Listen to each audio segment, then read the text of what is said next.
Welcome to my channel বং স্যাঙ্গো।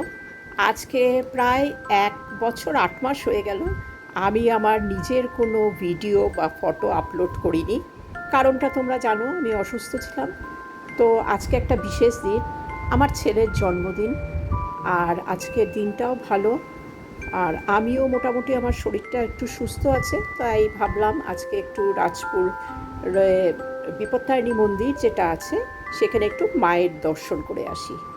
তো তোমরা সবাই জানো যে মায়ের বিপত্তারিণী মন্দির চণ্ডীবাড়ি যেটা বলি আমরা, তো খুবই বিখ্যাত। আমার স্নান ঠাকুর পুজো সব দেওয়া শেষ সকাল সকাল। তো দেখো, মানুষের জীবনে বিপদ আপদ আসেই, আর তখনই মানুষের মন খুব দুর্বল হয়ে পড়ে। আমারও হয়েছিল। তো সেই সময় আমরা ঠাকুরের নাম নেই, ঠাকুরের কাছে প্রার্থনা করি। বিপত্তারিণী বা বিপদনাশিনী যে মূর্তি, যে ঠাকুর, হ্যাঁ, কথা আছে সমস্ত বিপদ থেকে আমাদেরকে মুক্তি দেয়, সমস্ত বিপদ থেকে আমাদের বিপদ নাশ করে, এক কথায়। তো সেই মন্দিরে আমি আজকে যাব, আর যতটা পারি তোমাদের সাথে আমি শেয়ার করব। জানি না মন্দিরের ভেতরের ভিডিও অ্যালাউড কি না। যদি অ্যালাউড হয় তাহলে তোমাদেরকে অবশ্যই আমি দেখাবো যতটা পারি। আর তোমরা থাকো সাথে, দেখতে থাকো কিভাবে আমি যাচ্ছি, আর যেতে যেতে তোমাদেরকে আমি শেয়ার করব কিভাবে ওই মন্দিরে পৌঁছানো যায়। তো বিপদে পড়লে যেটা হয়, বিপদে আমাদের মন খুব দুর্বল হয়ে পড়ে। এই যে আমি যাচ্ছি এখন, তো আমি গাড়িতেই যাব, আর যেতে যেতে আমি তোমাদেরকে বলছি কিভাবে যাওয়া যায়। তোমরা যদি অটোতে যাও, গড়িয়া থেকে যে কোনো বারুইপুরগামী অটোতে উঠে রাজপুর বাজারের ওখানে নামতে হবে। ওখান থেকে 7 মিনিট প্রায় লাগে হেঁটে যেতে, বা রিক্সা পাওয়া যায়। আর ট্রেনে যদি যেতে হয় তাহলে শিয়ালদা থেকে সোনারপুর লোকাল বা সোনারপুর গামী যে কোনো ট্রেনে উঠে সোনারপুরে নেমে তারপরে 1 নম্বর প্ল্যাটফর্মে এসে ওখান থেকে কিন্তু অটো পাওয়া যায়। তো অটো করে ওই রাজপুর বাজারে নামতে হবে, ওখান থেকে হাঁটা বা রিক্সা নিয়ে যেতে হবে। আর কবি নজরুল মেট্রোতে গেলে কবি নজরুলে নেমে সেই একইভাবে অটো করে যেতে হবে। তো আমরা ঢুকে গেলাম মন্দির প্রাঙ্গণে। বিশাল পার্কিংয়ের এরিয়া, 2 চাক্কা 4 চাক্কার পার্কিংয়ের সুব্যবস্থা আছে এখানে। কিন্তু গাড়ি, নতুন নতুন গাড়ি, বাইক, পুজো দেওয়ারও ব্যবস্থা আছে। হাত পা ধুয়ে নিচ্ছি আমরা। আর পাশেই আছে বিনামূল্যে জুতো রাখার জায়গা, কুপন দিয়ে জুতো রাখতে হয়, তো আমরা গাড়িতেই রেখেছিলাম। আর আছে বেশ 5-6টা মিষ্টির দোকান, যেখানে নাকি মিষ্টি, পুজোর সামগ্রী সব কিছু পাওয়া যায়। ধূপকাঠি, মোমবাতি, মিষ্টি আমরা কিনলাম। তো এমনকি শাড়ি, তারপরে গাড়ি সাজাবার জিনিস সবই এখানে পাওয়া যায়। আলতা, সিঁদুর আর ধূপকাঠি, মোমবাতি নিয়ে আমরা ঠাকুরের মন্দিরে প্রবেশ করলাম। বিপত্তারিণী মন্দির কিন্তু অ্যাকচুয়ালি বিপত্তারিণী মন্দির না, চণ্ডীবাড়ি আমরা বলি। এটা বাবা দুলালের বাড়ি ছিল, 3তলা বাড়ি। দোতলায় এই নাট মন্দির, মা বিপত্তারিণীর বাসস্থান। আর এই যে মা বিপত্তারিণীর মন্দিরের ঠিক পাশেই কিছু কিছু দেবদেবীর মূর্তি রাখা আছে, সেইগুলোও আমরা দর্শন করলাম। খুব সুন্দর মতন কিন্তু এখানে পুজো দেওয়ার সিস্টেম। শনি বা মঙ্গলবার যদি আসা হয় তবে একটু ভিড় পাওয়া যায়, কিন্তু অন্যান্য দিনে উইকডেসে যদি আমরা আসি, খুব সুন্দর মতন আমরা বসে, মায়ের সামনে বসে অঞ্জলি দিতে পারি। যারা মেঝেতে বসতে যাদের অসুবিধা, তাদের জন্য বেঞ্চ রাখা আছে, বেঞ্চে বসে অঞ্জলি দেওয়া যায়। দেখো, বিরাট বড় নাট মন্দির। পুজো দিয়ে ঠিক বেঞ্চে কিন্তু একটা জায়গায় চরণামৃত আর প্রসাদ রাখা থাকে, ওটা খেতে হয়। তো মায়ের পুজো চলছে, সবাই বসে আমরা অঞ্জলি দিয়ে ফেলেছি। অঞ্জলি দেওয়ার পরেই ভিডিওটা করছি। আর এখানে এত সিস্টেমেটিকভাবে অঞ্জলি দেওয়া হয়, ব্যাচে ব্যাচে অঞ্জলি হয়, যার জন্য ভিড় হয় না। এই যে বসে সবাই অঞ্জলি দিচ্ছে, অঞ্জলি দেওয়ার পর কিন্তু শেষ হয়ে গেলে অ্যানাউন্স করে যে এই যে লাইন দিয়ে এবার মায়ের চরণ স্পর্শ করবে সবাই। সবাই চান্স পায় মায়ের চরণ স্পর্শ করার। ওই যে দেখো, আর যেখানে সেখানে ফুল দেওয়া বারণ, এখানে কিন্তু মায়ের কাছে মালা দেওয়া বারণ। হ্যাঁ, তার জন্য আলাদা জায়গা আছে, আর একটা করে ফুল দিয়ে দেয় ঝুড়িতে। একটা মন্দিরে যখন প্রবেশ করি তখনই ঝুড়ির মধ্যে ঝুড়ি আর ফুল দুটো করে দেয় মায়ের চরণে দেওয়ার জন্য। সেইটা আমরা ওই লাল গামলাটায় রাখি, ওই যে দূরে দেখা যাচ্ছে লাল গামলা। আর কোনো রকমের ফুল এখানে দেওয়া যাবে না, বা ধূপকাঠি মোমবাতি জ্বালানো যাবে না। তো আমার পুজো দেওয়া শেষ। পুজো দিয়ে নিচে নেমে এসে এই যে একটা দোকান, এখানে অনেক রকমের মূর্তি, ফটো, তারপরে গাড়ি সাজাবার জিনিস পাওয়া যায়, যেহেতু গাড়ির নতুন গাড়ির পুজো হয়। হ্যাঁ, তো লেবু, লঙ্কা, তারপরে এই যে দেখতেই পাচ্ছ সব সুন্দর সুন্দর জিনিস। আর মাকে অনেকে শাড়ি দেয়, সেই সব শাড়িও নানান ধরনের নানান দামের রাখা আছে, তোমরা এখান থেকেও কিনতে পারো। মিষ্টির দোকান প্রায় বেশ কয়েকটা আছে। এইটা হচ্ছে রত্নবেদী। এই কথা আছে বাবা দুলাল এই রত্নবেদীতে বসেই মায়ের দর্শন পেয়েছিলেন। বাবা দুলাল ছোটোবেলার থেকেই কিন্তু ঈশ্বর ভক্ত। উনি ভেবেছিলেন এখানে দক্ষিণাকালীর মূর্তি গড়াবেন, কিন্তু মা বিপত্তারিণী তাকে দর্শন দিয়েছিলেন এবং বলেছিলেন এখানে দক্ষিণাকালী নয়, এখানে তুই আমাকে স্থাপন কর। তো এই সেই বেদী, এই যে গাছের নিচ, এইখানেই কিন্তু বাবা দুলাল মায়ের দর্শনটা পেয়েছিল। ভীষণ সুন্দর জায়গাটা, এবং এই জায়গায় আসলে না মনটা অটোমেটিক শান্ত হয়ে যায়, ভীষণই ভালো লাগে। দেখো কত সুন্দর প্রাকৃতিক দৃশ্য। আর এই স্থানেই সবাই এসে ধূপকাঠি মোমবাতি জ্বালায়, যেহেতু আসল জায়গায় মোমবাতি ধূপকাঠি জ্বালানো নিষেধ। আর রত্নবেদীর ওখানে যাওয়ার আগেই এই সুন্দর একটা জলাশয় পড়ে, প্রচুর মাছ এখানে দেখো। আবার ছোট ছোট কচ্ছপও আছে, কচ্ছপের বাচ্চাগুলো ছোট ছোট। এখানে কিছুক্ষণ সময় আমরা কাটালাম, ভালো লাগলো।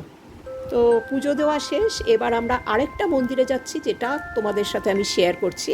এটা হচ্ছে ঢালাই ব্রিজের ঠিক ন্যাশনাল হাইওয়ের ওপরে একটা মন্দির আছে, জাগ্রত রক্ষাকালীর মন্দির। তো আমার বহুদিনের ইচ্ছা এই মন্দিরে আসা।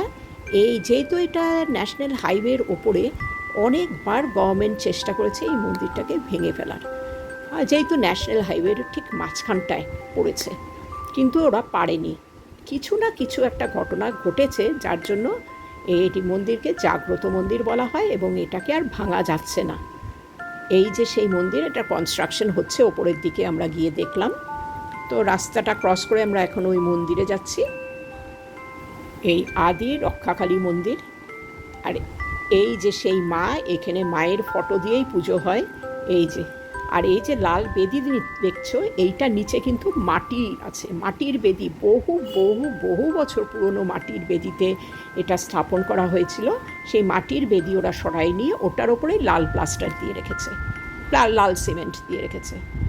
আর এই মন্দিরের পাশেই আরেকটা বেদিতে বিভিন্ন ধরনের ঠাকুর রাখা আছে, মূর্তি রাখা আছে, শিবলিঙ্গ, গণেশজি। তো এই মন্দিরের এই ঠাকুরগুলোকেও আমরা দর্শন করার পর পেছনে আছে ধূপকাঠি মোমবাতি জ্বালাবার জায়গা। আর এই মন্দিরে রোজ সকাল 9টা এবং সন্ধ্যা 6টা, এই 2 টাইম পুজো দেওয়া হয়, পুজো হয়, তোমরা আসতে পারো। আর মহালয়ার দিন বিশাল বড় করে কিন্তু পুজো হয়। সেই দিন গরিবদের শাড়ি দান করা হয়, যারা যারা সারা বছর মাকে শাড়ি দেয় সেই শাড়িগুলো ওই দিন দান করা হয়, আর ভোগ বিতরণ হয়। এই যে টাইমিংটা দেওয়া আছে। তো রক্ষাকালীর আমার খুব ইচ্ছে ছিল এই রক্ষাকালীর দর্শন করার। ওই দেখো জানলা দিয়ে দেখা যাচ্ছে উল্টো দিকেই রক্ষাকালী। আর সারা দিন উপোস থাকার পর দুটো মন্দির দেখে মনটা একদম ভরে গেল। উপোস ছিলাম, এখন প্রচণ্ড খিদে পেয়েছে, গাড়িতে বসেই আমরা খেয়ে নিচ্ছি।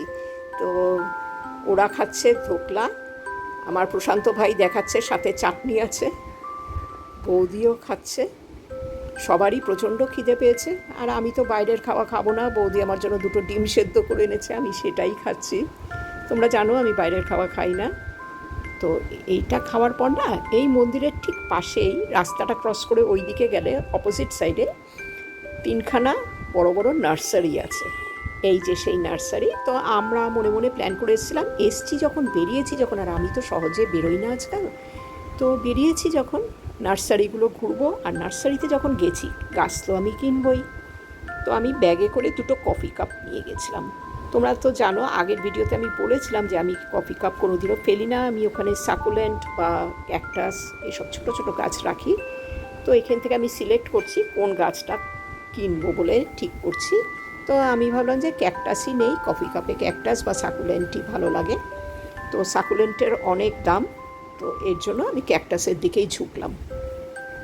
তো খুঁজছি, ক্যাকটাস যে কটা দেখিয়েছে মোটামুটি সবকটাই আমার আছে বাড়িতে। তো এই দোকানের যে কটা দেখাচ্ছে সবকটাই আছে। একটা একটু পছন্দ হয়েছে, দেখাচ্ছি তোমাদেরকে, দাঁড়াও। একটু লম্বাটে ধরনের, এই যে এই ক্যাকটাসটা যেটা ভাই দেখাচ্ছে, তোমাদেরকে ক্লোজ আপে দেখাবো। এই যে এই ক্যাকটাসটা একটু পছন্দ হয়েছে, এটার দাম দর করছি ভাইয়ের সাথে এবং জেনে নিচ্ছি কিভাবে যত্ন করতে হয়, কতটা বড় হয়, এটা সব কিছু এই গাছের ব্যাপারে জেনে নিচ্ছি। তো ওইটাই আমার পছন্দ হলো, ওটাই দিতে বললাম ভাইকে। দেখতে ভালোই লাগছে, অনেকটা শুয়োপোকার মতন দেখতে, গায়ে একটু একটু কাটা আছে। তো ব্যাগের মধ্যে আমি কফি কাপ নিয়ে এসেছি। আমি ভাইকে বলছি যে তুমি এই কফি কাপের মধ্যেই এইটা আমাকে তৈরি করে দেবে, গাছটা সেট করে দেবে।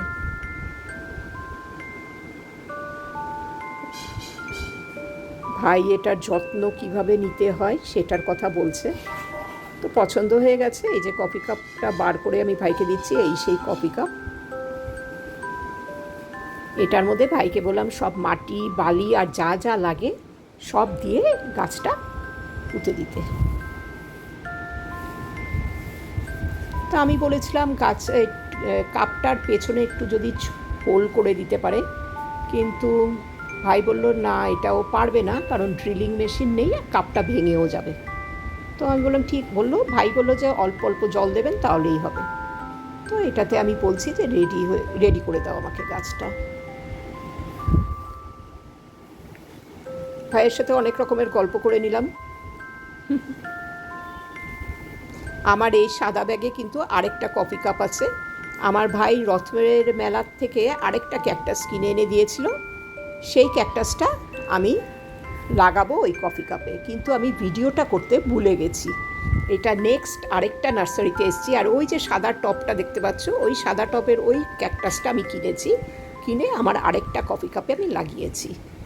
আর আরেকটা গাছ কিনেছি এখান থেকে ক্যাকটাস, যেরকম আমি বললাম আকাশে মেঘ কালো করে এসছে, প্রচুর বৃষ্টি নামছে। এখান থেকে একটা প্লান্টার কিনে আমি আরেকটা গাছ কিনেছি। হ্যাঁ, প্রচুর আকাশ ভেঙে আসে, খুব তাড়া ছিল, আমি ভিডিও করতে সেটা ভুলে গেছি। তো গাড়ি ছুটে চলছে এখন আমাদের যে যার বাড়ির দিকে। এই দেখো বৃষ্টি নেমে গেছে, মুষলধারে বৃষ্টি হচ্ছে। আমরা খুব ভালো টাইমে ঠাকুর পুজো দিয়েছি। আমি ঢুকে গেলাম এবার আমার বাড়ির গলিতে।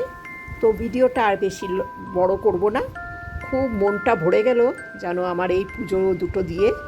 তো আমার এই ভিডিওটা তোমাদের কেমন লাগলো জানিও। চলো আজকের মতন তাহলে বিদায় নিচ্ছি, টাটা।